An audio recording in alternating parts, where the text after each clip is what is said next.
പെട്ടെന്ന് ഉറക്കത്തിൽ നിന്നും ചാടി എണീറ്റ ആസുറ ബീവി കാണുന്നത് തന്നെ കീഴ്പ്പെടുത്താൻ ശ്രമിക്കുന്ന കപ്പിത്താനെയാണ്. ആസുറ ബീവി പറഞ്ഞു, അള്ളാഹുവാണ് സത്യം, ഈ ഹറാമിന് കൂട്ടുനിൽക്കുന്നത് ചിന്തിക്കാൻ പോലും എനിക്കാവില്ല.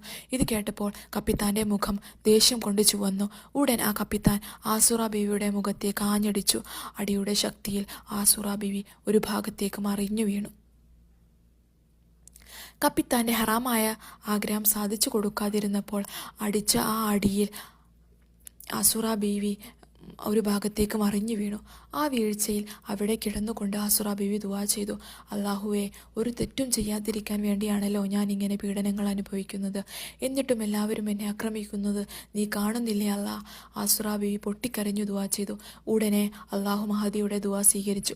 ബീവിയുടെ കരളലിയിക്കുന്ന പ്രാർത്ഥന തീരുന്നതിന് മുമ്പേ അപകട സൂചന കണ്ടു തുടങ്ങി.